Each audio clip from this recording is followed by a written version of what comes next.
You tune into the Sportscast with Brian, Craig, and Jeff. Give you all the sports news you need. We give you outspoken thoughts about all the headlines. We talk baseball, football, hockey, and more. No matter the topic, we cover it. Get ready for the show and keep it outspoken. Keep it outspoken. We keep it outspoken only on the Sportscast.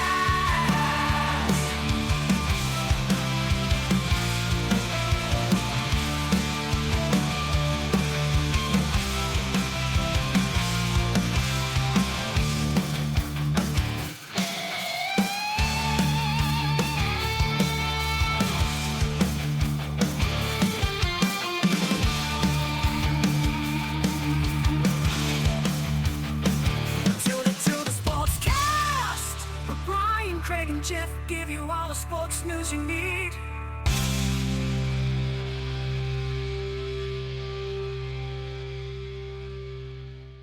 Hello, everyone. Welcome in to Watson's Playbook.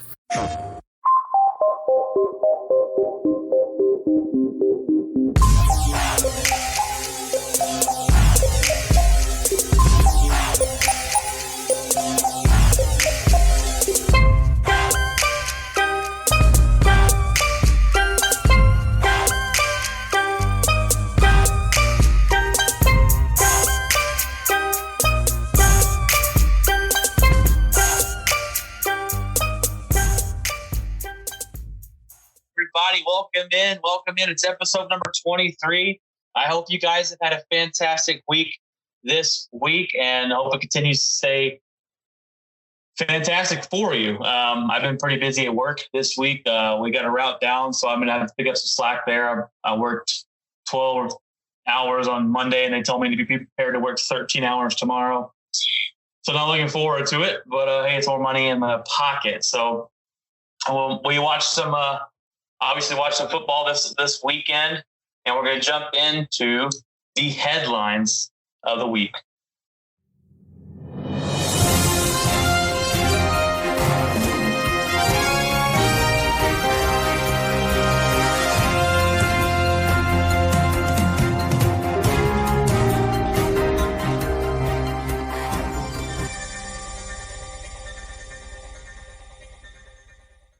Number one. Upset City. Broncos upset the Patriots 18-12. This is a game that I figured the Patriots were going to just dominate the Denver Broncos with the issues they've had. Don't know what Drew Lock is, the injuries they've had to deal with. But Broncos score all their points on field goals. They didn't get a touchdown, but they were able to kick in all their field goals, and they ended up beating the Patriots 18-12. It was really a bad game for both offenses. Neither offense combined for over 300 yards. Rushing or passing total yards, they were both under 300 yards. So probably not a very exciting game to watch, but the Broncos were able to upset the Patriots. And the Patriots weren't able to practice much this last week because of COVID scares and stuff like that. So I don't know. Bill Belichick wasn't too happy with that, but they take the loss in this one. Number two, the Chiefs beat the Bills as they used the running game to do so. They beat the Bills 26-17. This game got moved to Monday night. We had a doubleheader on Monday. This game started at 4 o'clock my time. They crushed them on 245 yards using their rookie running back out of LSU, Clyde Edwards-Helaire. He had 164 yards rushing just himself. He had a really good week one, kind of slowed down. They ended up picking up, what's his name? They picked up Le'Veon Bell. Jets released him. They picked him up, and I don't know how much Le'Veon Bell has in the tank left, right? But he played for New York Jets, and when they go to New York Jets and play bad, I don't blame that person because the Jets are horrible, and they can't do anything right. So will he come there and resurrect his career? He might. And the Chiefs showed in this game, they can beat you multiple ways. Patrick Mahomes had a really good game. But they can beat you running the ball. So Le'Veon Bell should be a pretty good option for them and good weapon. Josh Allen had a bad game. Another one. The 2 bad games in a row. He played Tennessee last week, and then he comes to play the Chiefs. He only had 122 yards passing. The Chiefs, the Bills were started off 4-0. They lost the last 2 weeks. They played good competitors. So I still think they're a competitive, good football team. But we'll see if this struggle is going to continue to struggle, or if they're going to pop out of it next week. Number 3, the Falcons soar past the Vikings to get the first one of the season. They dominated this game. They beat the Vikings 40-23. This is such an embarrassing loss to the Vikings, who last year was a playoff team. This is the team this year that I predicted to win my division, and how bad that's looking on my end. They were a playoff team last year. Figured they'd come in this year and get even better. Kirk Cousins had 3 interceptions. Matt Ryan threw 4 touchdowns, and offense looked really, really good. Back up to their potential. This offense should be great with the potential they have, the weapons they have. Matt Ryan under the center there, playing quarterback and just leading this team. They fired their coach and their GM. This is the first game back since, and it looks like that was a move they needed to make. There's lots of questions in Minnesota. I think after the season, there will be some firing of head coaches and some changing to that staff, because this is a pretty embarrassing season for them. They dropped down to 1-5. Number 4, the Titans continue to prove themselves as they beat the Texans 42-36. The Titans put up over 600 total yards. They had 263 rushing yards, and Tannehill added 338 yards through the air. They played a really good game. They fought back in this game and came back into it to win it in overtime. Deshaun Watson had a good game, 335 yards and 4 touchdowns. This is the first game since the Texans fired their head coach, Bill O'Brien, and he was their GM there. Fired him, got him out of there. They played with a lot more speed. It seems like they play with a lot more wanting to, and some more fight in them. This new interim coach made a horrible decision, though. All right. Texans are driving down. They score a touchdown. They're up by 7 already. Scoring at just the 6 points there. They're up by 7. If he kicks the field goal, it forces Tennessee to drive down, score a touchdown, and get the extra or the 2-point conversion just to tie to go to overtime. But their coach decided to go for a 2-point conversion, making it a 9-point lead, which would make it a 2-possession game and put the game basically over. He misses a 2-point conversion. The Titans drive down the field, score the touchdown, tie the game. They go to overtime, and they end up beating the Texans in overtime. This is back-to-back weeks where we've had a coach make this decision. Mike Zimmerman did it last week in Minnesota. Instead of making it a 8-point game and really having no chance to lose in regulation, they decide to go for the 2 points. They miss it, and then you end up losing the game. It looks very bad on you. Just take the points. Take the points. It's not that hard of a decision. Number 5, the Cowboys get killed by the Cardinals, and they continue to turn over the football. Zeke Elliott had 2 fumbles. Cowboys get dominated 38-10. Zeke fumbled the ball twice, giving up a 14-point lead to Arizona. Their opening possession of the second half, Dalton throws the interception. Despite Murray, he only completed 9 passes the whole game. He was 9 of 24. It's not very good. Only had 188 yards. They still dominate, put up 38 points against this horrible Cowboy defense, and they win the game. Murray in this stadium, dating back to high school and college and even the NFL, he is 29-0. He has not lost in the Dallas Cowboys stadium, and that continues through this week. So we've had a couple good games there. Hope you were able to watch them. We're going to jump into introducing my buddy Jeff, who's on the line with us. Hello, Jeff. How are you doing? I am good. Can you hear me good? I'm clear, buddy. All righty. I'm doing pretty good. Got some work done today, and I'm about to start this internship. I think I mentioned it before last time, so that's confirmed today. And so I start working on some stuff. I'll be working on some stuff tonight probably, and then and tomorrow. So doing some stuff with that, and trying to fight off, hopefully fight off some of these fires that are happening locally. So, I think I'm going to keep a tab on that, see how far it is from me, but kind of hazy out right now. Keep that water hose handy there, Jeff, in the backyard. Man, that's unfortunate. Not that the fire is funny. Have it. It's been different fires all around Colorado, Wyoming, California got it really bad. So we pray for all those that did lose their houses. I know it's pretty bad in California, people losing houses and everything else. So it's not a laughing matter, but with 2020, you kind of have to try to get past stuff. It's just, it is what it is. Sucks, but it is what it is. So yeah. Man, I've been pretty good. Just like I started off the episodes, I've been busy at work. I've been picking up more hours this week, and which is good because it's paycheck. But 13-hour days is not fun for anybody. But so I got to point out real quick, dude. Broncos beat the Patriots. I was super surprised by that.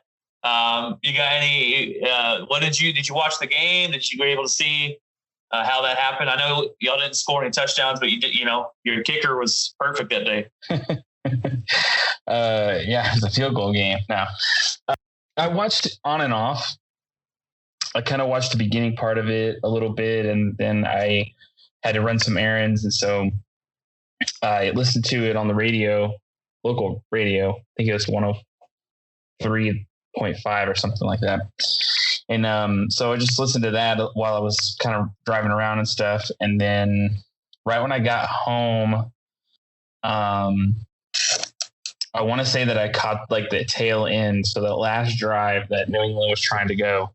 And I did catch that. And the defense, I'm telling you what, the defense is they're pretty good. I mean, they're really, I would say, the bright spot this year for the team.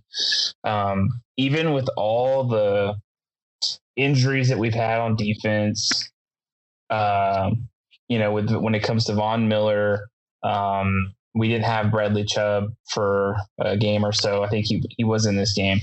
I would say with all these injuries, they're doing better than I thought. And there's some really good rookies.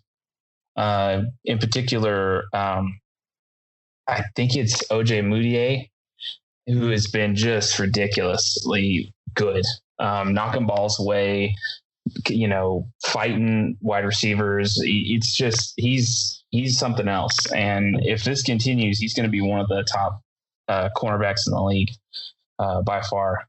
He's just ridiculous good. There was an injury scare the first game we had against when he played, but he ended up being all right after that. But it wasn't a big deal. But yeah, he there were a few times, especially that late drive, where he completely shut down the pass game for New England. And then offensively, it was kind of a weird game. I think there was, again, a few bright spots, few negatives. In particular, the offensive line struggled. There were a few missed blocks, which resulted in a couple sacks for Locke, which whatever.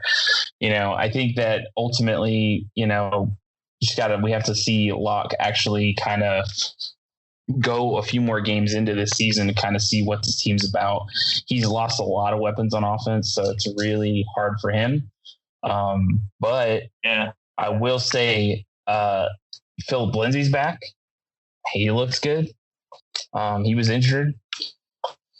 But there were you could tell between Locke and a few of the receivers, there was miscommunication where he would throw it, they weren't there, or he'd throw it and then he'd overthrow it, and the guy wasn't, he didn't get to the ball in time. There was a lot of that. So I mean, it's a win. A win's a win. New England's defense is really good.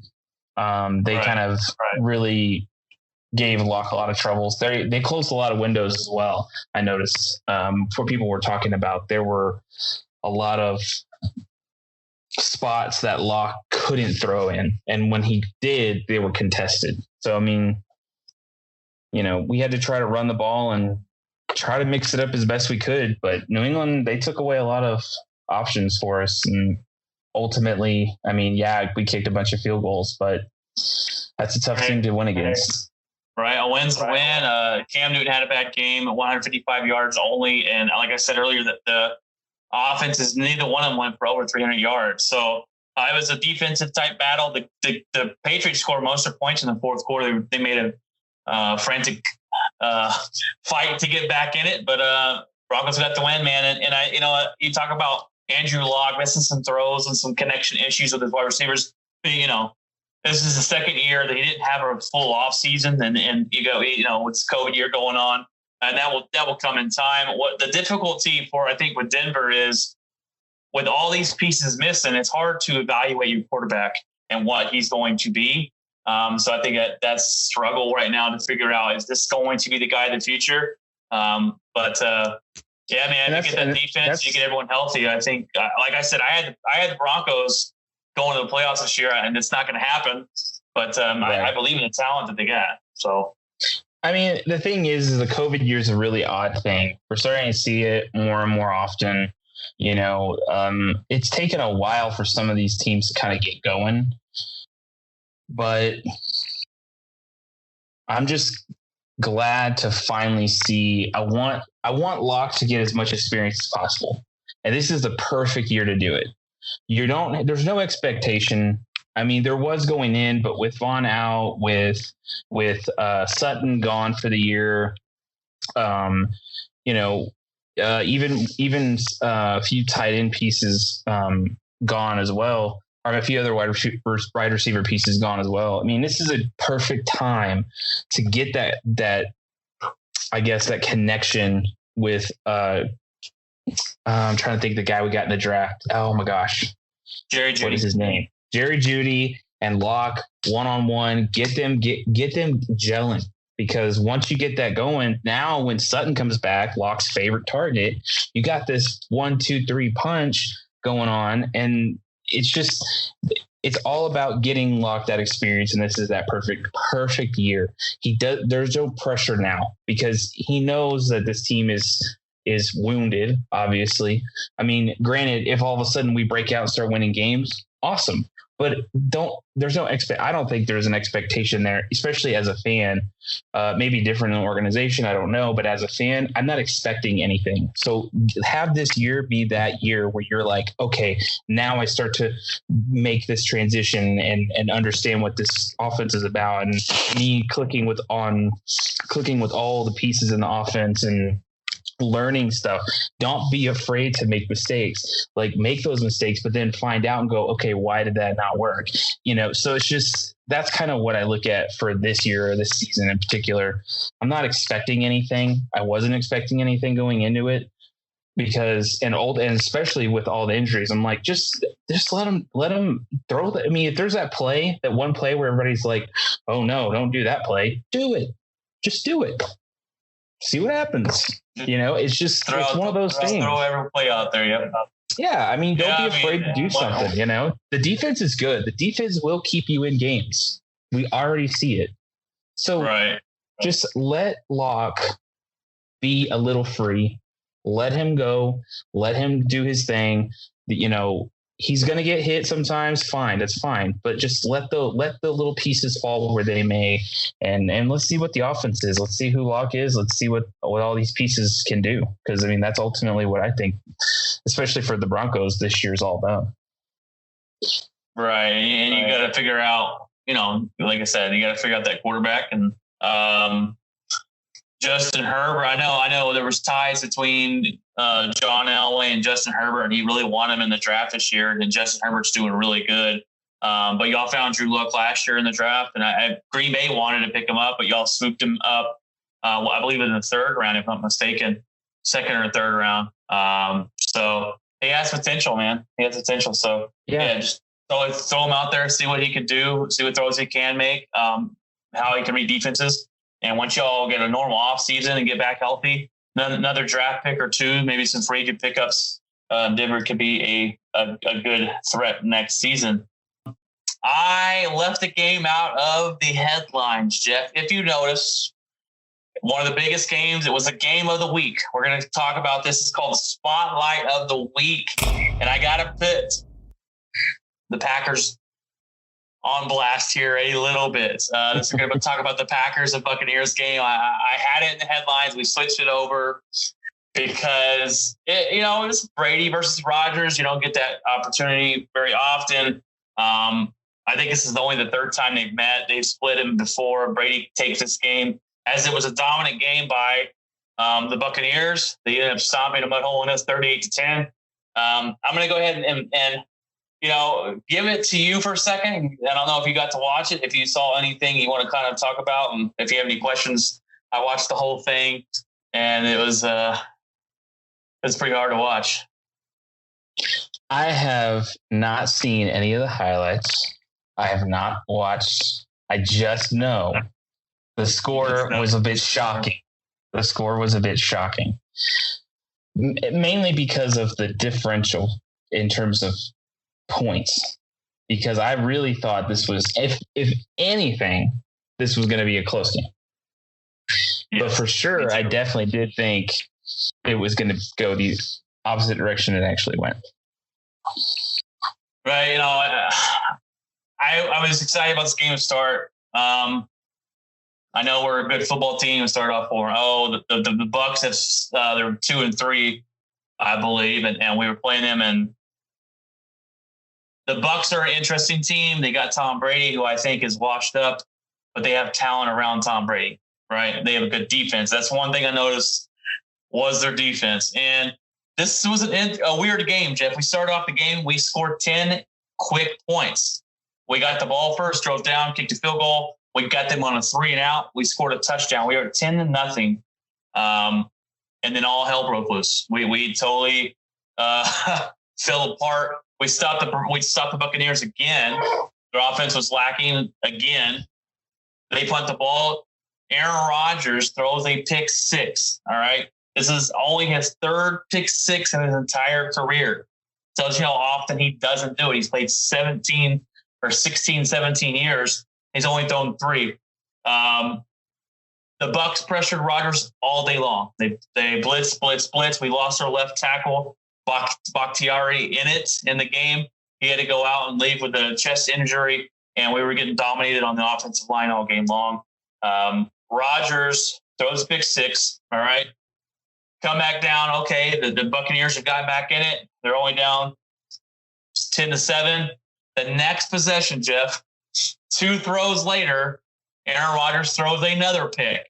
And it was a contested ball that he threw to Devontae Adams trying to fit it into a small hole. It gets tipped up, picked off. It might as well have been a pick six. We tackled the player at the 1-yard line. The next play, they scored a touchdown. They're up just like that. Snapping the finger, 14-10. We're down 14-10. We never got back on track. And one thing I've noticed this year is the Green Bay Packers are a very balanced offense. Very balanced. We run the ball. We throw the ball. We're doing a lot of play action, a lot of pre-snap motion, which I love. Love it all. All right. The Buccaneers got us off balance. They have not allowed, Jeff, a 100-yard rusher in the last 12 games. Headed back into last year, the last 12 games, consecutive games, they have not allowed a 100-yard rusher. They stopped the run, and their linebacker crew is a beast. They got a rookie last year out of LSU, and he was all over the field, making plays left and right in the backfield, sacking the quarterback of Aaron Rodgers. They just took us out of our games. Rodgers was 16-35, 0 touchdown passes, 2 interceptions, and a QBR of 35.4. That is not good. Brady, so you're thinking, okay, they put up 38 points. Brady must have had a fantastic game, right? No, he was 17-27. He only threw for 166 yards, 2 touchdowns, 0 interception. His QBR efficiency rating was 104.9, which is good. Aaron Jones, our running back, only had 41 yards total. They shut him down in the passing game. They shut him down in the running game as well. Their running back, Jeff, his last name is also Jones. I don't know his first name. 121 yards and 2 touchdowns. So they were able to run consistently. They were able to run better than we were. They had short field position, and those turnovers really killed it. And I feel like we never got back on track after those turnovers. let's see. Yeah. Ever since the beginning of the game, we went up 10-0. We were kind of feeling ourselves a little too much. And after that pick six, it kind of just seemed like it was over. They sacked Rodgers 5 times. The Packers did not. I feel like they didn't have a very good defensive game plan this drawn up this week. They didn't blitz Brady very well or very often. And that's what's the one way to beat Tom Brady is to make him feel really uncomfortable. They didn't do that one bit. Our coach came out after the game and said, quote, "You practice like shit, you play like shit," end quote. And that's exactly true. I really love what Matt LaFleur is doing, but this is just a bunch of humble pie the Packers have to eat. Aaron Rodgers came out after the end of the game and said that we needed to get our ass kicked. And so because we were feeling ourselves a little too much. So sometimes a game like this, Jeff, is something a team needs. I know it sounds weird, but it is. I didn't expect us to go 16-0. Actually, I predicted us to go 8-8 this season and miss the playoffs. So I missed on my own team now. So we started off 4-0. We were doing really good. At Green Bay, statistically, throughout their career, plays really bad or coming off a bye week. Aaron Rodgers is where did it go? Oh, Aaron Rodgers. Sorry, I wrote it down here. Is 7-8 after a bye week, Jeff. It's not a very good record. The Packers don't play really good coming out of a bye. I don't know what that is or why that is. But we came off a bye to play this game, and we didn't do very good at all. As you can see, we got dominated pretty much on every part of the game: rushing, passing, defense, offense, special teams. We didn't look very good. That has to change. Matt LaFleur is going to get this team and say, "Hey, okay, this is what we're going to learn from this, and we've got to play better." They got to start with practicing better. But on all honesty, I know it's weird to say after we just got dominated. I still think the Packers is a better team. Bucs defense is a little bit better than ours. And that's something that the Packers honestly and truly need to fix. This defense has not been where it needs to be, I think. And I've seen it on Facebook pages. Mike Pettinen, our defensive coordinator, and it's not just because this game. I think it's time for him to go at the end of the season. They were iffy on bringing it back this last year. So I think we will see a defensive coordinator change here in Green Bay, hopefully next week. And this is a guy, Mike Pettinen. I'm not blaming this loss on him, but this is a guy that's every organization that he's gone to, he's turned their defense into a top 10 defense not every year, but into a top 10 defense. I was excited about him coming in. He's been with us 3 years now, and he's never elevated us to that point. We've given him talent on the offense, or we've given him talent on the defense side of the football, but he's never elevated us to that point. So, and you look back at our draft picks, most of our draft picks have gone to getting defensive help, cornerback, safeties, defensive linemen, and free agencies. And he just hasn't gotten us there. So I think we will see a change at the end of the next season, or at least I'm hoping for a change. But we did not pressure Brady. We did not try and blitz Brady a whole lot. And we just got beat all around. Which is quite interesting because that's exactly what you want to do. You want to be blitzing Brady. Yes. That's the key. That's the key. You blitz Brady, make it feel uncomfortable. Freaking Rob Gronkowski comes out of nowhere, hasn't played good all year long. He has his first touchdown in over 2 years since 2018. They're not a bad football team, so this loss to me, I could see us losing this game. I did expect us to win, and I did expect it to be a close game. We never bounced back. They pressured Aaron Rodgers. They made him very uncomfortable. Some people say that they confused Aaron Rodgers. That Aaron Rodgers is confused out there on the field. I don't think Aaron Rodgers is going to be confused. I don't know if I really believe that. He's been in the league for 16, 17 years. He's seen pretty much everything you can throw at him. Their defense is going to carry this team. I talked about it even before this week, that Tom Brady is washed, but the talent around him is good enough to win. Their defense carried them. I saw their defense firsthand. It is really good. They covered our wide receivers. We're missing wide receivers. We had Alan Lazard. It will be out another probably 3 weeks. EQS. I call him EQS because his full name is Equanimus St. Brown. So we call him EQS up in Green Bay. He came back to the first game this this year. He actually broke his ankle last year in preseason football. Missed all last year and missed the first 4 games this year. He played. He didn't look good. He had a lot of drop passes, missed connection with him and Aaron Rodgers. That's to be expected though. So we're missing out on Lazard, who's a good deep threat as who stepped up this season before he got hurt as his clear number 2. Aaron Jones didn't look good. We just didn't look good. We looked sloppy. Our coach said it. We looked sloppy during the week. And when you look like that, you're going to come out, you're going to play like crap during the game. And it's exactly what we look like. We look like crap, but we hopefully bounce back next week. We play the Texans coming up this next week. The Texans coming off a really good battle against Tennessee Titans. So this game is not a give me game either. We're playing Deshaun Watson, really good quarterback. So that will be a game I will be trying to be glued into. I'm going over to my buddy's house for a baby shower. And so I told him, I was like, I've got to bring my computer and have the Packer game on just so I can keep up with it, because I have no way to record it, unfortunately. Well, you just got to move to Green Bay, Brian. Yeah. It's a little too cold for me, buddy. A little too cold. Oh, come on. You'll be able to watch all the games. Right. And not have to pay NFL Sunday ticket prices. Yeah. Well, usually it's funny. Someone on Facebook usually will stream them like on a Facebook Packer page. So that's what I've been doing. And then I can Google cast it to my TV.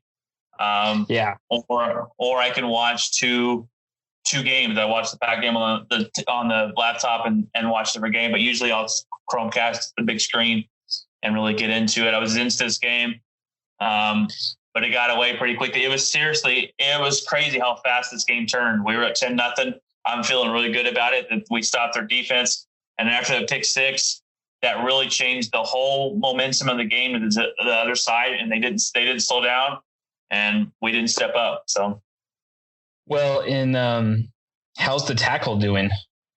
Number 69. I said he got injured. Yeah, I haven't heard anything yet. David. I don't think it's David Bakhtiari. Bakhtiari. He is actually one of, if not the best left tackle in the league. His contract's coming up at the end of the season. It's one that we probably want to keep. The left tackles don't come easily. But he's a beast. I love that guy. I mean, actually, I need to get his jersey. He's my favorite offensive lineman of all time. And then his number is 69, so that's even better. But he's just a beast. And, he got hurt. I think he'll be back in. And we got Kenny Clark back this game. This guy we missed, and Devontae Adams, played this week too, but didn't see much of him either. Yeah, it's kind of interesting. I was very surprised. I was kind of like, really? I mean, but I understand what that's like. I mean, here's what I've always been. A lot of people want their team to go undefeated, right? They're like, oh, go undefeated. Yeah. I'm like, no, because in my opinion, I'm like, I would love to have the 1 or the 2 or maybe even the 3 losses that made your team have to bounce back, and I don't want the team to go into the playoffs, because now you can't. There's no bouncing back. You lose, you're done. So, I mean, it's good to have that sense of humility. You know what I mean? Right. Yeah. And that's what Aaron Rodgers just completely said was we needed something to kick us in the ass. Because I did think we thought we were just going to come out and beat everybody.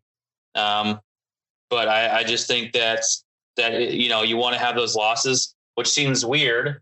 And it seems weird, like a loss like this could push you to better yourselves.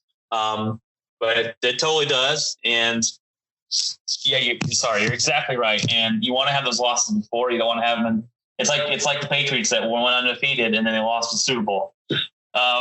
So, like there's a lot of unrealistic teams out there, or unrealistic fans, I should say, out there who Cowboy fan. Oh, who want to go 16-0.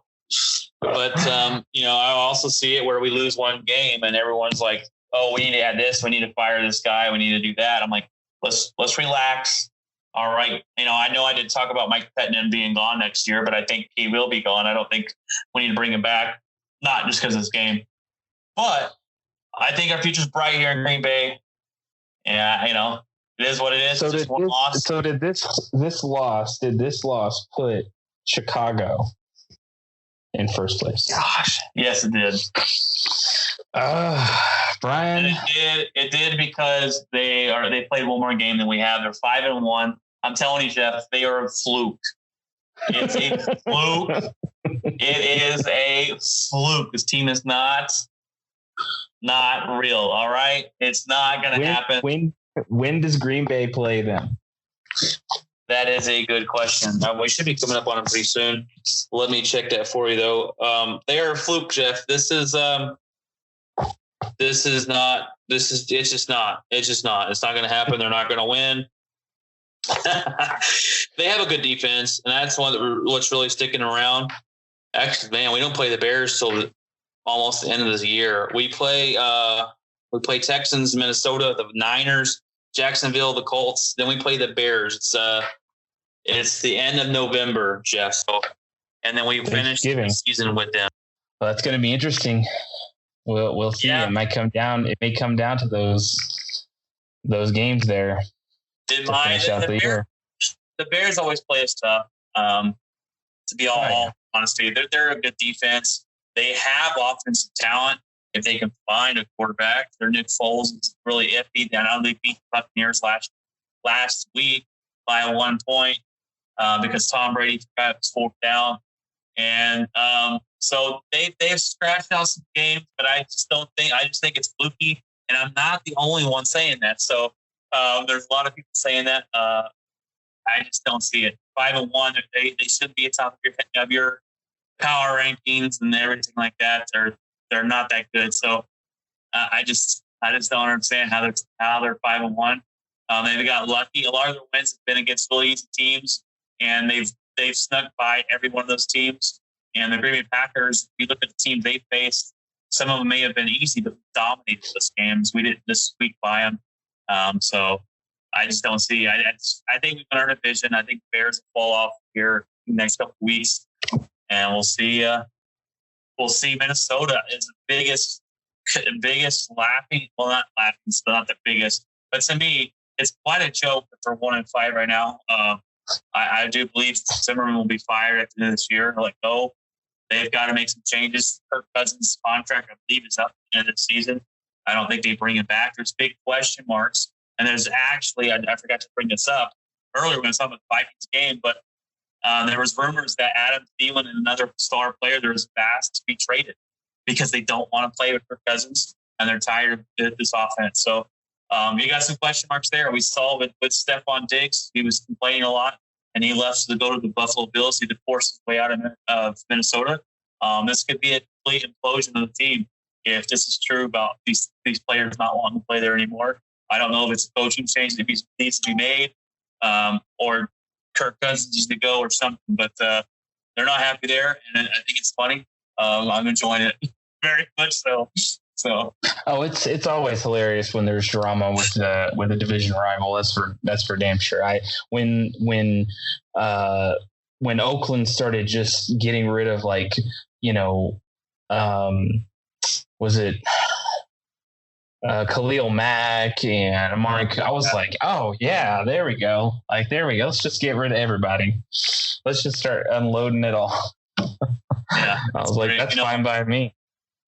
It's like when Jim Kelly got to be the coach of the Eagles. And when Jim Kelly came over, the coach of the Eagles, he got rid of everybody. He was getting rid of play. I'm like, ooh, why? And Eagle fans going a bit. But it's always funny. It's funny when other teams struggle, but it's even funnier when it's in your division. So yeah, it's great stuff. Yeah, it sucks when it's the other way around though, and when the Cincinnati Chiefs get Le'Veon Bell. I mean, that's kind of a little ridiculous. It is, and Le'Veon Bell is not going to become the guy and be the guy he was on the Steelers. I don't think he went to New York. And once they got there, they hired the new coach and said that they didn't want Le'Veon Bell. They've been fighting ever since. So Le'Veon Bell leaves. But when you go to New York, either team, the Giants or the Jets, are both garbage, especially the Jets. But you go there and you can't really tell if they're going to be good or bad because the team's garbage. So he could resurrect his career any week. He's going to use it pretty. He's going to know how to use it as a weapon. So it could be a dangerous pickup for everybody else. Kansas City actually unlocks the fountain of youth for Le'Veon Bell there. I wanted to talk about one more thing. Kind of now that we've kind of gotten to the spotlight. Maybe this can be a sideline. We got topic. some sideline topics coming up. But go ahead, you'll drop it. Actually, jump into it, Jeff. You can start off with this. Number one, The World Series is starting, and we got the Dodgers versus Tampa Bay. Who do you want to win, and who do you think is going to win? Oh man, I mean, as much as I don't really care for Tampa Bay, mainly because they're a division rival, it's kind of tough because I mean, I don't even remember the last time the Dodgers won. It's been a while. It's been a long time. I think. Yeah, I would say the Dodgers are due.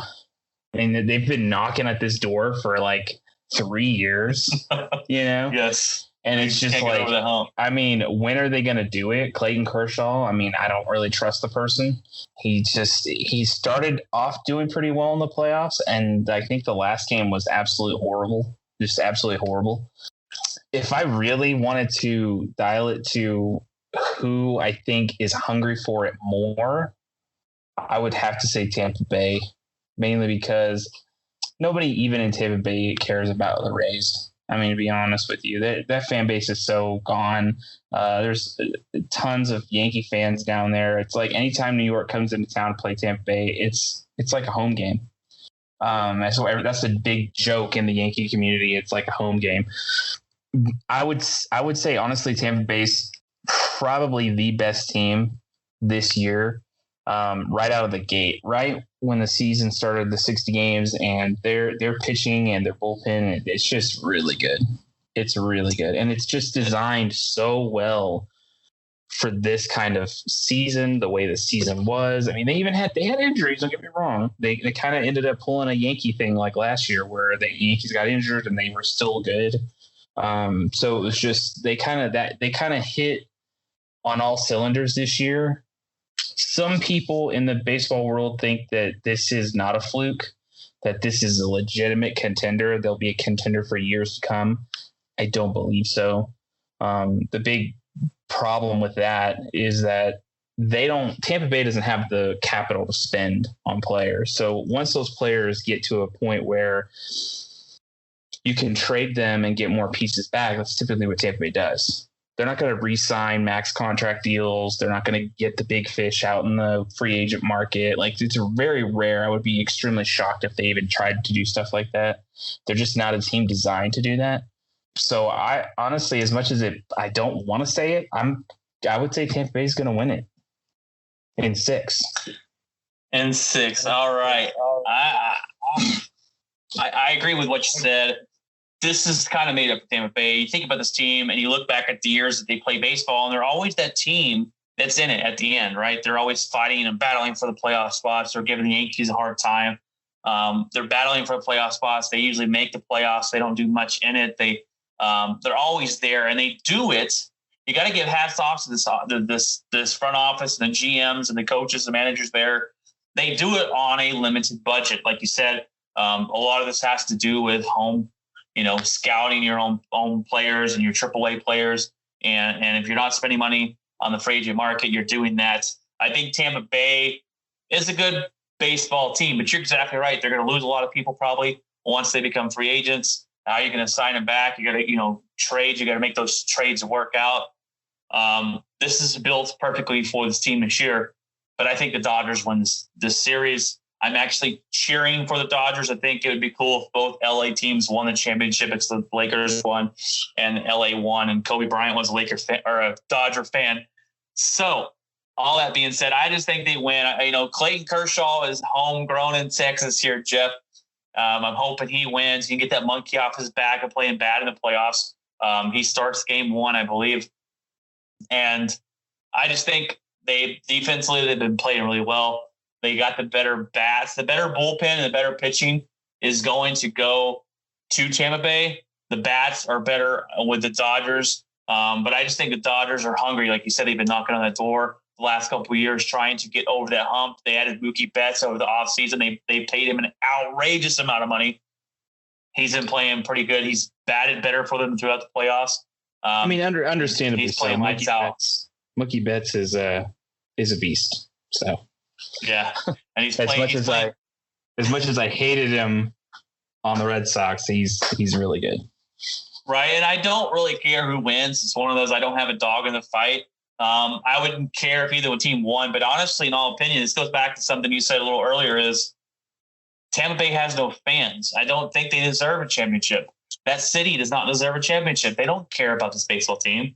Honestly, we're a better fan base baseball team here with the Rangers, and we haven't done jack diddly crap than Tampa Bay is, and they have a contender every year. Just like the Oakland Athletics, right? Oakland Athletics, they had the Moneyball, right? The Moneyball movie came out. They do things through a system. They are always battling. They're always fighting for. They won our division this year. They're always fighting for playoffs, but they have no fan base. And if you got a city that doesn't really care about it, I honestly don't care if you win the World Series. Not that the players don't deserve it. I'm not saying that. It's just that they're going to go back to the city, and it's just who's going to be there cheering for them. So I just think Dodgers deserve it, and I think they will get it done. I think it's going to go the full 7, Jeff. So yeah, that should be pretty good. And it is here in Texas. I haven't had any extra cash to be going out and getting any tickets, but they were saying that you can go in and get face value prices for these tickets. Whoa. So yeah, it's pretty crazy. I don't know if it's because it's the Rays, no one really cares about the Rays, or if it's just the COVID year and they're just trying to get as many people as they can safely in the stadium. I know that when sports teams come into town, it happened in the Super Bowl, you have players in the hotels and stuff, and they do different stuff like autograph sessions and things like that. So, I don't know if that will be this year just because of COVID, right? Yeah, that's true. Sure. So that kind of stinks, but it's it's kind of cool to get the World Series here. You get to play, you get a chance to see our ballpark, and fans go out there. That's the only reason I'll go to the game next year is to see this ballpark, Jeff. In all honesty, not to watch the Rangers play, but from what I'm hearing, I listen to 105 to the Fan, and they've had some people from the station go, and they say it's going to be a home game for the Dodgers every game because there's a lot of LA fans that travel here. There's probably a lot of LA fans here, and it seemed like it's going to seem like an LA home game. So that's going to be a little tough, but it is what it is. We'll jump into number 2. Finally, we come to my number 2 man. His name, number 2. Tua Tagovailoa. I can't say his name. Tua, for the Miami Dolphins, has been a backup quarterback. He got drafted this year by them, number 5, and it's finally time, Jeff. They are unleashing their reins. He came in and debuted this last week against the Jets. They were up. Miami was up 24-0. He only played 5 snaps in the fourth quarter. Breaking news came out today that Tua will start after they coming up. They have a bye week. He'll start off and start the rest of the game. So I'm excited to see this guy play. I don't know if you watched him in college football. And him coming out this year, if it wasn't for his hip injury he had, people had him going number 1 because he's had all these injuries. He stepped down to number 5. Joe Burrow at number 1. But Tua has the potential to be something special. I think he will be there in Miami, and I think they're changing that culture down there with Miami. And I think there could be a potential for them to be a pretty good team if Tua comes in here and starts playing really well. I don't know. Did you watch any of him play in college, Jeff? I did not. College football is real tricky. I mean, anytime I do watch anything with college football, it's usually going to be when they do the playoffs, the bowl games, things like that. That's kind of when I would watch it. Right. It's just there's so much going on that usually, if I'm if I'm busy, I won't watch it. And if football, NFL's on, then I'll catch NFL before I do that. But right, he played for Alabama, so you probably did see him a couple times because they're always in the championship. But I started watching college football about 3 years ago, and I just turn on Saturday night, whatever team was playing that night. Usually at the Saturday night games are the big games. Number 3 versus number 8, who's going to win? I would just watch it. College football is great this year. Hold on real quick. This year I haven't watched any because of COVID and some teams aren't even playing and some teams are starting. The Big Ten doesn't start till this week. So it's been mayhem this year in college football. But I don't want to get too much off topic. I think Tua can help turn this team around. I agree. He has that potential, man. Number 3, Jeff, this is one you're throwing in on the sidelines here. Go ahead and introduce this topic. Okay, so as of today, there's been some rumblings going on about an unnamed Cowboy player having issues with the coaching staff. Here we go. I did read that. I read that. I clicked on it and tried to read a little bit more into it. Yeah, the Cowboys have a lot of questions. They have a lot of problems. It said that, and I'm glad I read that at work today, so I'm glad you brought that up because there are a lot of issues in Dallas, and this player who names to be unanimous, and I don't know if the name will ever come out or speculations say that the coaches are ill prepared. They're not preparing the team. That they don't seem like they know what they're doing. There's a lot of issues going on in Dallas. Their defensive coordinator and one of my biggest things, Jeff, is Mike Nolan, the defensive coordinator that they hired, that Mike McCarthy personally hired on this year, and it was one of those buddy hires. Mike Nolan actually, I believe, is the one that hired McCarthy when he started into his coaching career back in the day. He hired Mike Nolan. The last time Mike Nolan was a defensive coordinator, Jeff, was 2016, I believe, or 15. Guess where his defense ranked? Where? Number 32. All right. It's the worst ranked in the league. This guy has nothing that says that he's going to be any better 5 years later, 4 years later. He was the defensive linebacker coach of the Saints last year. They brought him in. A lot of Cowboy fans question it. To begin with, some Cowboy fans thought it was a great hire. I'm questioning it. What from his resume says he's going to come in here and be defensive coordinator. There's been stipulations going on or speculation going on that the Dallas Cowboy defense, and I've heard this all year long, they look lost. They look like they don't know what they're doing, that they don't understand the defense. Even Richard Sherman came out and said this defense that he runs is very complicated. It is hard to get. The players are saying we don't understand this defense. The linebacker, Jeff, what's his name? Jalen Smith came out and said 2 games ago that we might need to dumb down this defense. The coaching staff continues to say we're not doing that. It blows my mind that this is still an issue, because if your team's telling you we need to dumb it down, it just makes sense to dumb it down. They're not getting it. They look lost. There was plays against the Cardinals team where they were leaving players wide open down the field again. That is being lost on the field. Blown coverages. What's the matter with you, boy? You too stupid to do what your coach tells you? Mike McCarthy has questions, and there's been questions about him. This is the last couple of years in Green Bay. Big questions about him coming out of last year. No one wanted to hire him. He gets picked up by the Cowboys, and I thought this is going to be a good hire, and it might turn out to be later down the road. But this year, it's utter and complete disaster. Now, I know they've had injuries and all that, but at the same time, I mean, Jeff, I was listening to 105.3 The Fan today, and the KNC masterpiece, middays, they have Stephen Jones come on the fan. And he was giving them the same answers over and over again. Really didn't want to answer the questions. We got a lot of football left. And they ended this.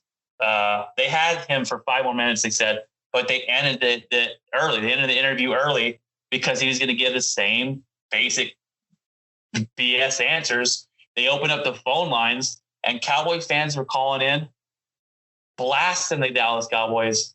It was pretty insane. The level around here, Jeff, I'd say it's a level red in the Dallas right now with everything going on. Here's one more thing, and I asked a buddy today. I have a couple Cowboy. Well, I have a bunch of Cowboy fans that are buddies because I live in Texas, and I have a couple that I can ask, and they'll give me a legitimate answer, a realistic, non-delusional answer. And I got a couple buddies that still drink that Kool-Aid and still think I texted somebody today. I said, well, is it time to start waving that white flag and really deciding who you're going to pick in the draft next year? Oh, the answer I got, Jeff, I got back. We still control our own destiny, and we're number one in our division. You sure you didn't? You sure you didn't talk to my? You sure you didn't talk to my father? Was that what? That's the thing, Jeff. And the division is bad. But I told him, look, after last night, after the way you played last night, what makes you think you can beat anybody? Anybody? It doesn't matter if it's your division. I don't think I don't see it. I don't see how you can go in and go, yeah, he's sitting there naming off. We're going to beat the Redskins. We're going to beat the Eagles twice. I'm like, dude, the Eagles lost to the Ravens by 2 points Sunday. If y'all play the Ravens, you're going to get blown away. I just don't see it. I just don't see it. Here's where I think Cowboy Nation needs to understand. Okay. And this is, you paid Ezekiel Elliott. How much was that contract worth, Brian? What was the price on that contract? $90 million. $90 million. Production you got out of him. Because think about this. When Dak was taken out, okay, unfortunate circumstances, horrible injury, speedy recovery, get back in it next year, whatever. When that happens, where was the rally call after that? Where was this team going, we're going to win for Dak? We're going to put it on our shoulders for Dak. Zeke Elliott had an opportunity to do that, and he completely failed 100%.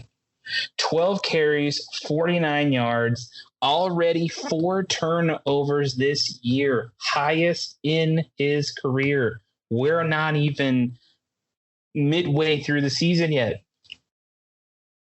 He's had more than that, I believe. I believe he's had more than that. I'm pretty sure it was 4. I'm pretty sure it was 4. And maybe that's the highest he's ever had to this point in a season.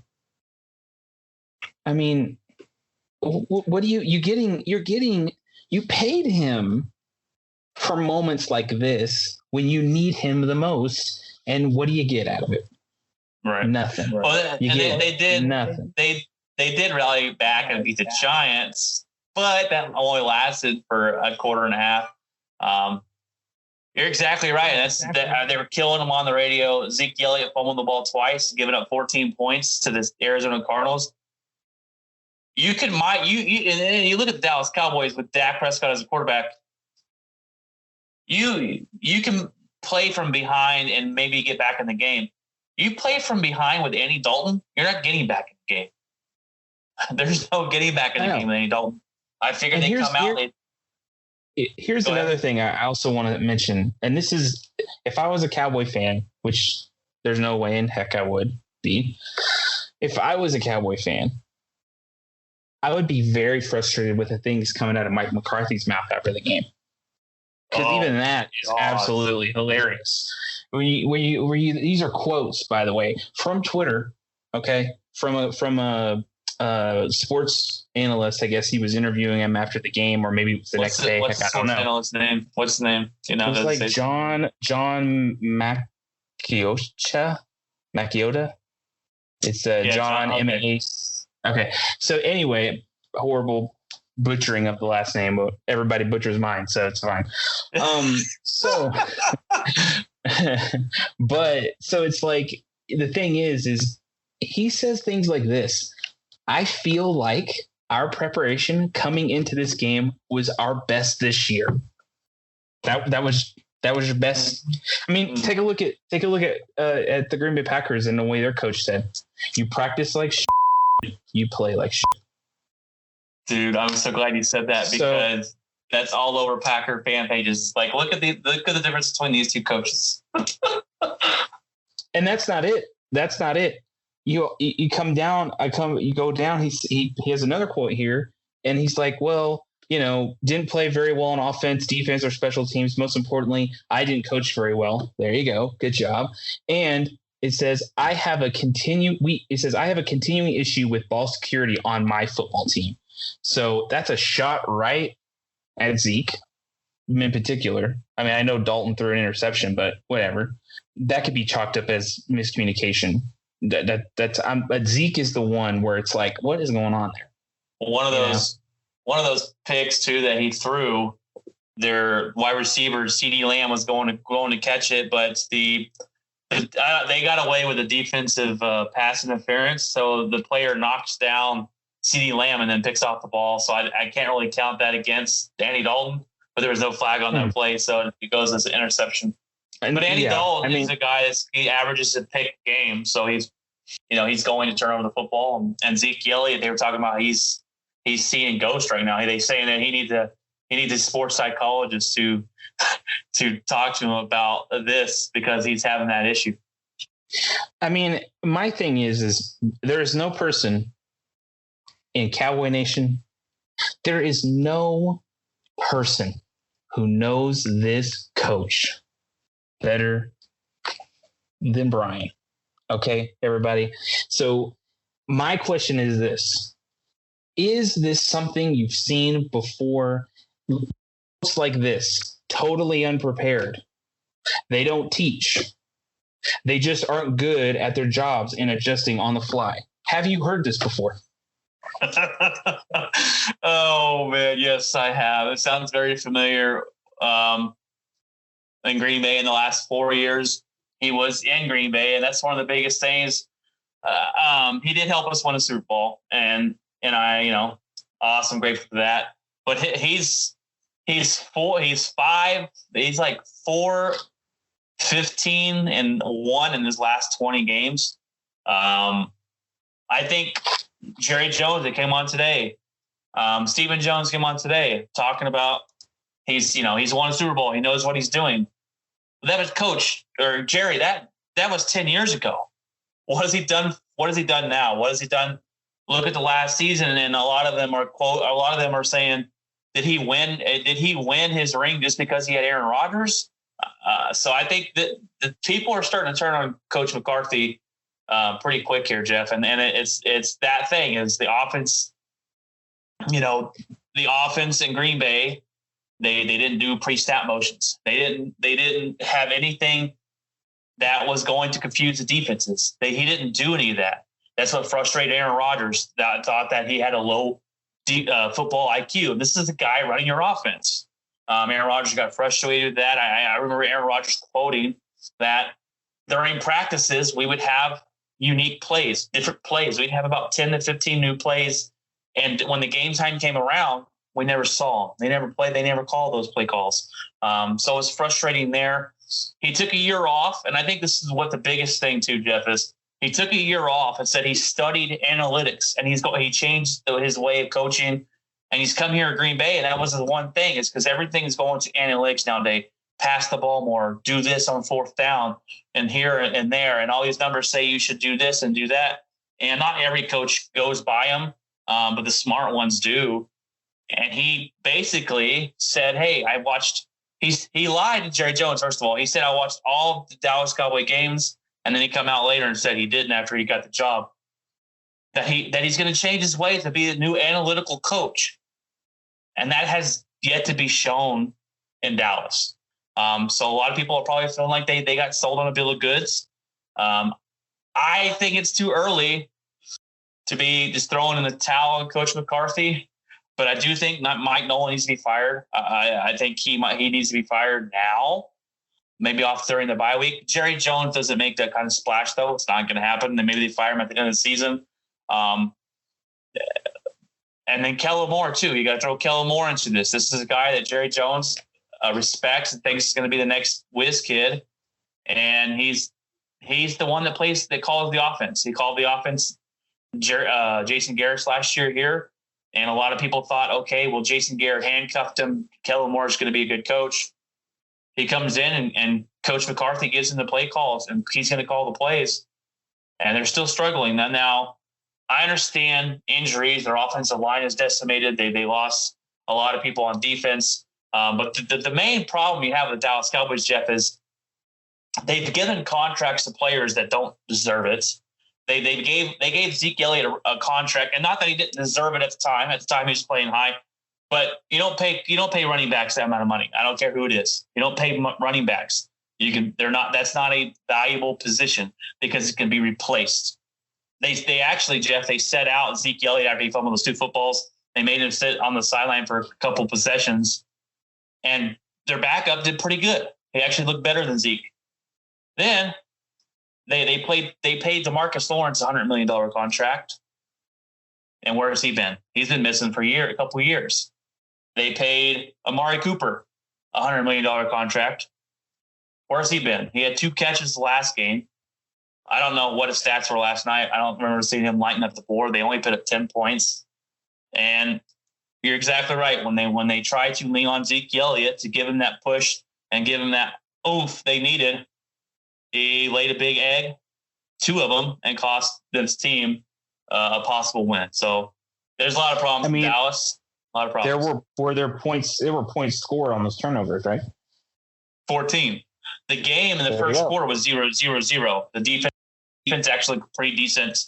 And they, like I said, Murray was 9 of 25. He only completed 9 passes, Jeff, and they've scored 38 points. So here, Cowboys second quarter, they fumble the football.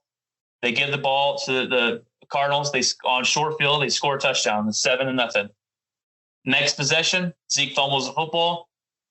They score a touchdown again off that fumble. Next possession, they go 3 and out. They punt the ball.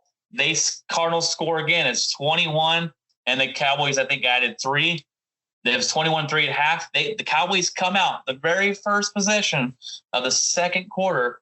Andy Dalton throws an interception that leads to a touchdown.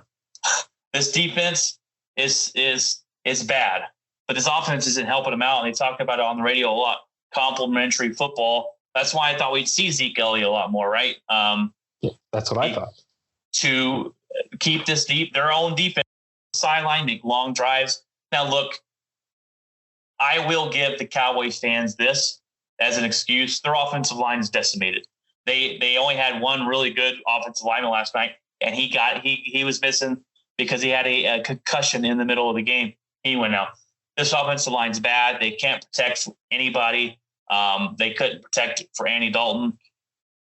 This season, to me, if I'm a Cowboy fan, you might as well lose out and get a better draft pick because you're not, even if you win your division at 5-11 or 6-10, what's the point? There's no point in that. The worst spot to be in sports is being mediocre. You either want to be really good where you can win a championship, or you want to be really bad where you can get good draft picks. Being in the middle usually doesn't work out too well. But I mean, my thing is that who in the Cowboy fan world is confident in this offensive line coming back after injuries, which I get because COVID's a weird time and there's been a lot of injuries. Does anyone in the Cowboy world even find that have a confidence in that O-line when Dak comes back? Because that's going to be an interesting thing. can this offensive line finally gel back again to be that best offensive line they once were? Well, I don't think they'll ever get back to that point. Jerry Jones even said it himself. Look, even when they were healthy, they had spots that they had some weaknesses. And Jerry Jones even said, we've been blessed at the offensive line position, and they have been. They've been blessed for a long time with a great offensive line. Dak's had a great offensive line most of his career, if not all so far, except this year. And he's just saying, hey, guys, we got to prepare to not have that offensive line all the time. So I don't think they'll get back to that point. They will be better when they get all their players back. But they're Tyron Smith. Tyron Smith is their left tackle. He's been the best left tackle in the league, if not second best in the league. He's a Hall of Famer, but he's consistently missed 3 to 4 games a year for the last 3 years or so. I think it's been 3 years. He's out for the rest of the year. This year, they have issues right there, and that's the biggest position on the your weak side tackle, and so that's something that has got to be filled. They're going to have to draft some. I suspect they'll draft some linemen in the draft this coming up year. So they'll get better when Dak comes back, obviously, and they get this offensive line back. They need a lot of help on the defense, and the guys that they brought in aren't performing at all on the defensive end. Everson Griffin, they brought in from Minnesota. Actually, well, he's a free agent. He bet on himself and lost because he decided to decline his option in the Minnesota, where he was going to make, I think it was like $10 million or so. He decided to drop out of that. The Cowboys get him for pennies on the dollar, and it's a good thing because he's done absolutely nothing. Don Terry Poe, they brought over from Carolina last year, absolutely nothing. They did get Van Der Esch back last night, so that's a plus for them. But bringing back a linebacker obviously didn't. They lost 38-10, so there's a lot of issues. Yeah, I mean, and the thing is the Cowboys. If I was a fan, I would be questioning and scratching my head in how this team uses money. None of it makes any sense. It's like you get Zeke this massive deal, which I understand. At the time, he was like lighting it up, whatever. I get it. Not that price. I don't get the price. And if he was like, well, then I'm walking because of that, then okay. Like, there's got to be a time when a team finally just says, so what? Like, this is our price and that's it. But when they do it in a weird way. It's like, we're going to do that with Dak, but you didn't do that with Zeke. Right. That's weird. You didn't do that on defense. That's weird. But you're doing it with Dak. And they've already come out and said that they're going to tag Dak next season. So there's the second franchise tag. And it makes sense that one does. And you're right. They should have paid Zach. They should have paid Dak a couple years ago. They could have got him for $32 to $35 million. You're going to end up paying him over $40 million, or he's going to be out. So that's something to keep your eye on. If he comes back next season, has a good year, Dallas Cowboys are going to have to pony up. And who knows? Lamar Jackson's contract's coming up. Does that push does he get more money than Patrick Mahomes? I don't think he deserves it. But maybe he does. I don't know. And the numbers are going to keep climbing and climbing. And that's maybe a hint of Jerry Jones saying, look, guys, we're going to have to live with the offensive line we got, because they know they have to pay Dak. And they know they restructure contracts for other players to actually save money for next year, because they know that they're going to have to pay Dak. And they're going to just pay him. He is a top 10 quarterback in my opinion. He's probably number 8, number 9, number 10, wherever you want to put him. Some Cowboy fans have him top 5. Wherever you want to put him, he's good enough to get paid. I mean, I'm saying it right now. If the Cowboys allow him to hit free agency, he's not going to come back and play for them. He's just not. Someone he will look at that as, you slapped me around too many times. I'm not coming back around to get slapped again. You allow that time to expire, I'm out. Like, I'm just going to listen to a bunch of other offers from other people, and this is going to be a bidding war. Yeah. And the Dallas Cowboys, I don't know if they're willing to pay their quarterback over, what is someone else going to pay him? He comes in next year and has a really good year, and he probably will hit free agency market. I just don't know. Is he willing to leave Dallas? That's a big thing. I mean, who would be in the market for Dak Prescott? I mean, I don't even know off the top of my head. Tampa Bay, the Colts, the Saints. Drew Brees last year. Yep. Tampa Not Bay, too far. maybe. I think Brady stays around for another year after this. So Tampa Bay might be in the position for one. Right. Chicago, they have no quarterback really. So there's a lot of teams that will pay him the money he wants, and he's good enough, right? I've seen enough from him to think that he's good enough to win, and we'll see. That's going to be a big conversation at the end of next year of what happens. I don't think he leaves. I do think Jerry Jones will pay him. I don't think he leaves, but if he does, Jeff, I don't know what the Cowboys are going to do. So it's going to be a bad time. And then here we go again with like, oh no, what do we do? Yeah, it's we got all these pieces trying to find that other quarterback. Yeah, with all these wide receivers with no quarterback to throw to. So, Amari Cooper, he'll probably be gone in a couple of years. I think they'll jump out of that contract. I honestly, if they knew CeeDee Lamb was going to fall to him in the draft, I think they let Amari walk and they don't pay him $100 million. In my honest opinion, they would have two good wide receivers in Gallup and CeeDee Lamb, and you would have a lot of money there. But they pay Amari Cooper $100 million, and he's hit or miss. Sometimes he comes out, he really look good. Sometimes he comes out and he has 2 catches. Sometimes they always say he's hurt or he's playing through something.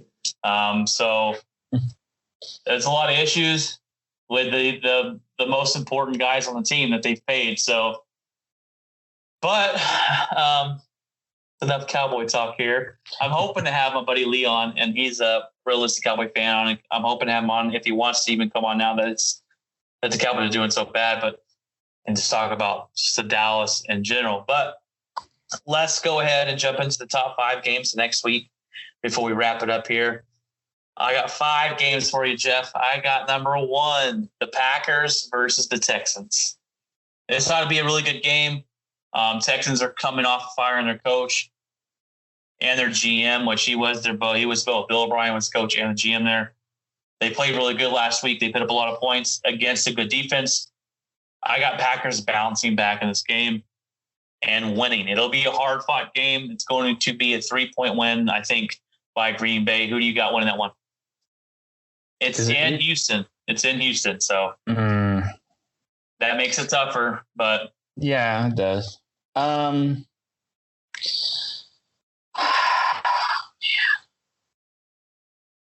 I'll say Green Bay, and I say it will be close. I do think it will be close. It'll be close because I do think the Texans they're scrapping right now. They're trying to kind of get back, into the mix. So they're going to be very hungry for a win.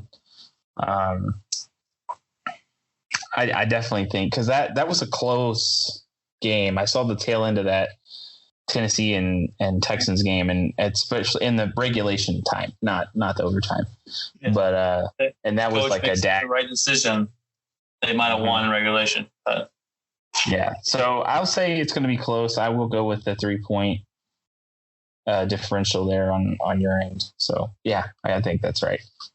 I got number 2 is the Steelers versus the Titans. This is the game of the undefeated teams. Steelers looking really good. This defense looks like it's to be the number 1 defense in the league. The Titans continue to fight and play well. I'm going, Jeff, with the Pittsburgh Steelers in this game. I'm going to go with the Steelers. I still, as much as I'm like, okay, Tannehill, but I don't know. I don't know. There's something about Tannehill where I'm like, I don't believe him either. But every time I said that, they've showed up. So I think what we need to see from them is a long playoff run. Well, hell, they did it last year, Brian. They were there. They were in the AFC Championship game. Maybe it's time, Jeff, for us to put some respect on Tannehill's name. I don't know. I had the same feeling. And honestly, I think it's this. I think because Derrick Henry opens up him to be able to throw so much, I think a lot of quarterbacks can succeed the way they're playing, the way the running back runs.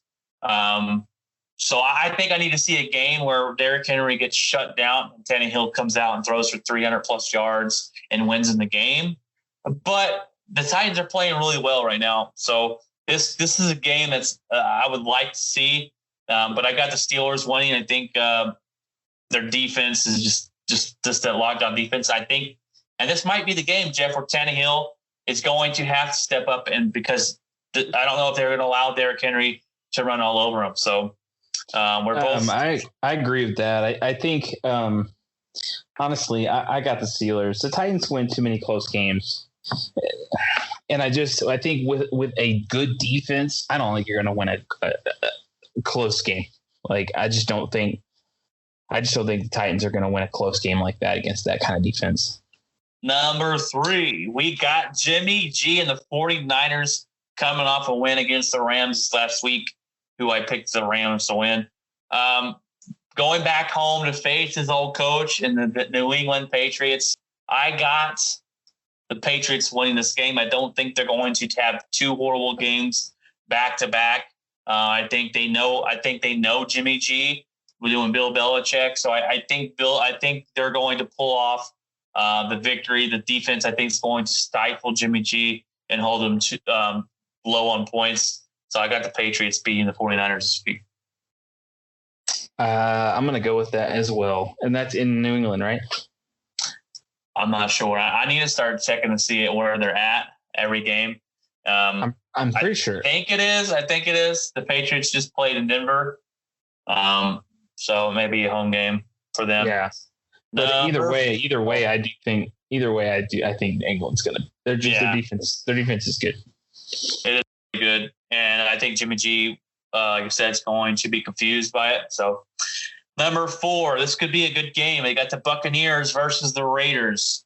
The Raiders. I got to do that every time. Sorry, Jeff.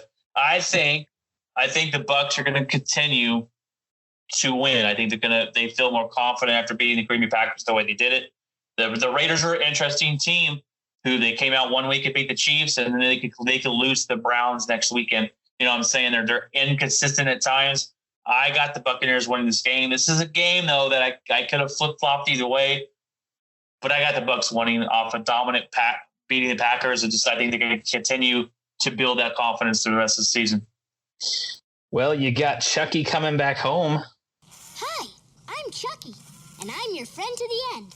Heidi-ho! That's for sure. Yeah. Yeah, I'm going to go with the Bucs on this. Not that of course, I'm not going to pick the Raiders. But, it's like I don't ever trust Derek Carr. Like, he's kind of like this thing where it's like, oh, he has an amazing game. And everybody's like, oh, my gosh, Derek Carr, he's back. And then he just kind of fizzles out. Like, it's kind of this wax and wane with him. Nothing's consistent. I do think the Bucs have a better defense. Yeah.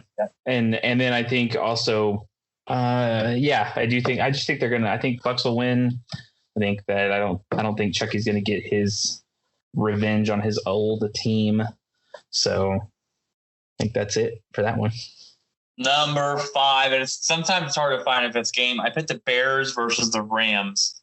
It's time for someone to show up and show that the Rams are flukes. All right. I mean, the Bears. Rams. Sorry, the Bears. the Rams might be a fluke. They're so inconsistent too. The Bears are going to lose this week. Come on, Los Angeles Rams. I think the Rams will win, but I don't know. I don't have a lot of faith in Jared Goff against good defenses. I think the Bears lose this week. It was a flip flop for me. It wasn't really a flip flop. I just don't know. I just don't have a lot of faith in the Rams, but they're going to beat the Bears this weekend. I'm gonna say, you know what? I'm gonna go opposite on this one.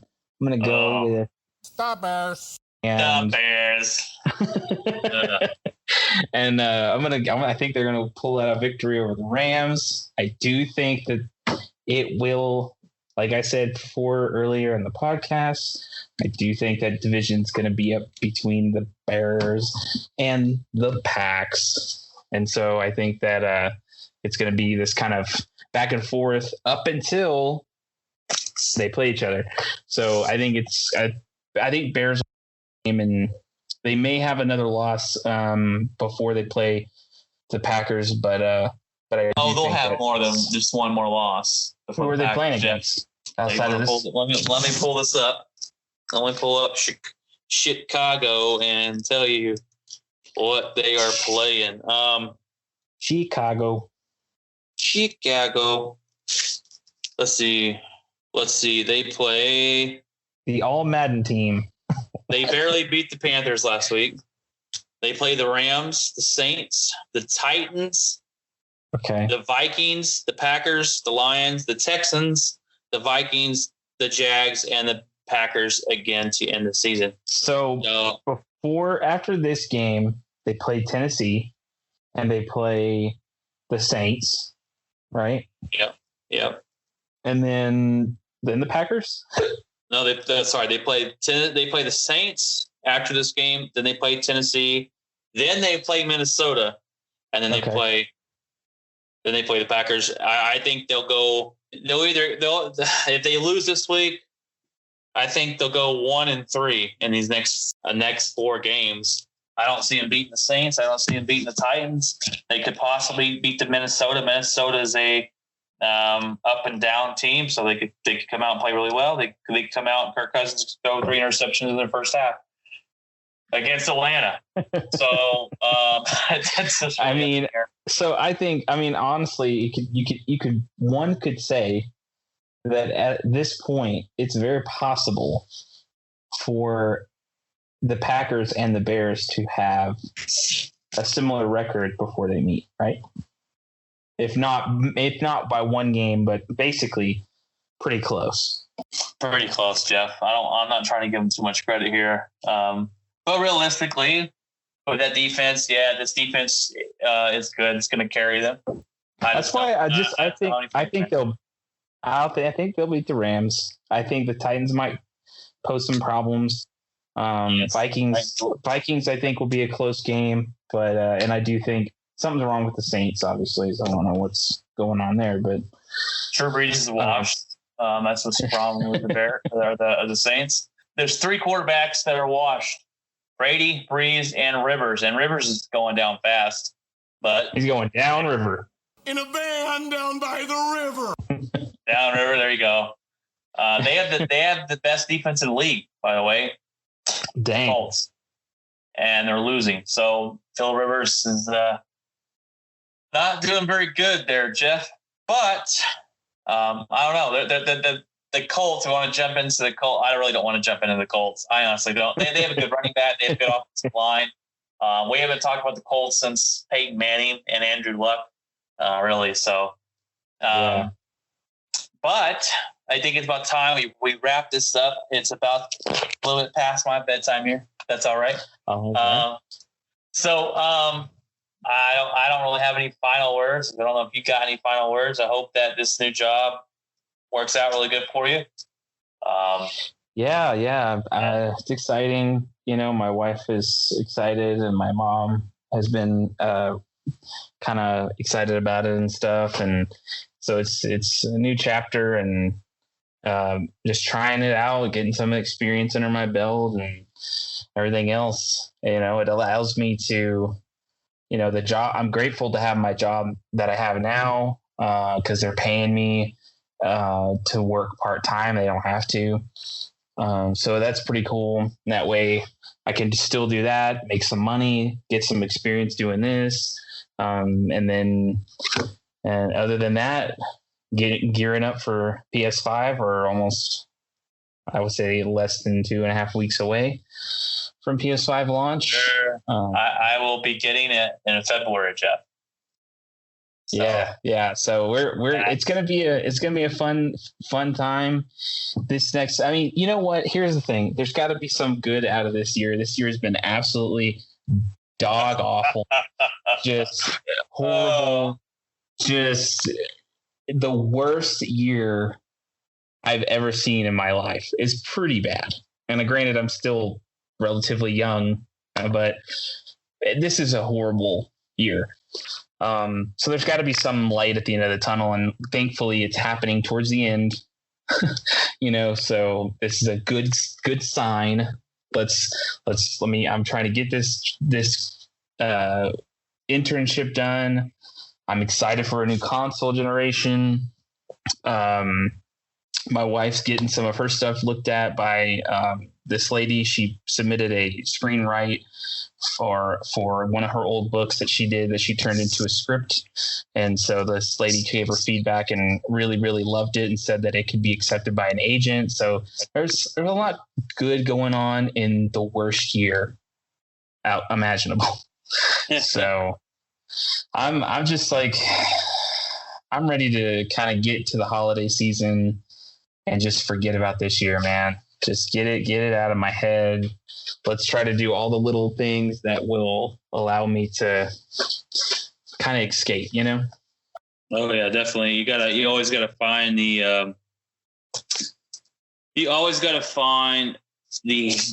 happiness, and try to, even this year, and it's been bad. I think this is the worst year that, cumulatively, that we've all had. We've all been, everyone in the world has been dealing with this COVID stuff, and in the United States, and as a whole, as a human race, this is probably the worst year. But there's those silver linings in every lesson in life. There's silver linings and things on this stuff, and you hope to find that diamond in the rough, that the needle in the haystack at the end of the day. And I'm sure there's been some good things happening in a lot of people's life this year. It's just a lot of uncertainty and negative stuff going on this year, and this crazy stuff. So things are looking up for you, and that's awesome. And then, like you said, we'll end the year with a new generation of PS5. And hopefully in this crappy year, and then the next year, I don't know if it'll be over, this COVID stuff, but we'll have the election be done with, and hopefully all this racial injustice being over with, and a resolution to that. With the COVID, I think it continues into the next season, or not next season. Look at this, next year. But I hope that we are able to find some answers, and that we start to see the beginning and the end of it, and we can all go next year, hopefully, and God gives us a break, and we're able to have the best years of our lives. Yeah. So that's the ultimate wish there. I mean, and I challenge everybody, just, with all the stuff going on, with all the craziness going on, you go on social platforms, and there's all this just back and forth. I mean, even right now, like, there's people on social media telling everybody in Colorado that the wildfires in the mountains right now were caused by looters. And I'm like, there's no looters out there. I mean, come on, they're in the middle of nowhere. With all the craziness going on, find stuff that just allows you to kind of chill out, unwind, and just relax for a second. You know what I mean? Whether it's watching football, whether it's playing some games, whether, like Brian and I usually, on the weekends, we'll jump on, we'll play a couple matches of Call of Duty. That's a way to unwind. So just find something. Challenge anybody that's listening. Find that one thing that you can just shut off the whole world and allow yourself to just kind of have that moment for yourself. You know what I mean? Right. And I think it's about having hobbies too. And that's why we do this podcast, right? It's my hobby. It's something I love to do. And it's just fun. And it's things I can get in here and just kind of vent and talk about just different things. And I know it's mostly sports, but we'll talk about anything on this podcast. And you're exactly right. Find something constructive to do that makes you happy. I don't want you to start drinking alcohol or, be like, oh, listen to Watson's Playbook. And that guy told me to go smoke some pot. It makes me happy. And, to each their own, just don't. Sure. Yeah. But all fun and games, guys. We just hope you guys are out there are, safe, staying healthy, keeping aware of your mental health and everything that goes into life in general. I hope you guys all the best and well wishes. Hope your week continues to get better each day as we end up closer to the weekend. And that's all I got for you, Jeff. Thanks again for jumping on with me this week. And I look forward to doing it again next week, brother. Absolutely. All right, guys. God bless you guys. Take care. Take care. Hey, y'all. How about them Cowboys?